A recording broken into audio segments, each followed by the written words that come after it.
एक अमीर घर के लड़की को गरीब घर के लड़के से प्रेम हो जाता है। इस गीत को मैंने लिखा है, आप लोग सुने। तो लड़का कह रहा है, गरीब हो मोहियोगे जनुआ, न हो हमर कोई पहचानवा गे गे। गरीब हो मोहियोगे जनुआ, न हो हमर कोई पहचानवा गे गे। नाम हम लेके गे जनुआ, नाम हम लेके लोगवन हंस जनुआ गे अगे। नाम हम लेके लोगवन हंस जनुआ गे। हमारा ही नहीं है गे जनुआ, मानले कहनवा गे अगे। हमारा ही नहीं है गे जनुआ, मानले कहनवा गे अगे।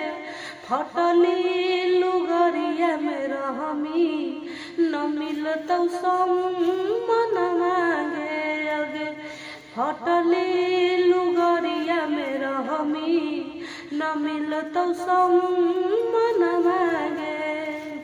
हमारा तो हक में आवो जानू कफनवा गे अगे। हमारा तो हक में आवो जानू कफनवा गे अगे। गरीबी से घिरल हऊ हमरो ई जनवा गे अगे।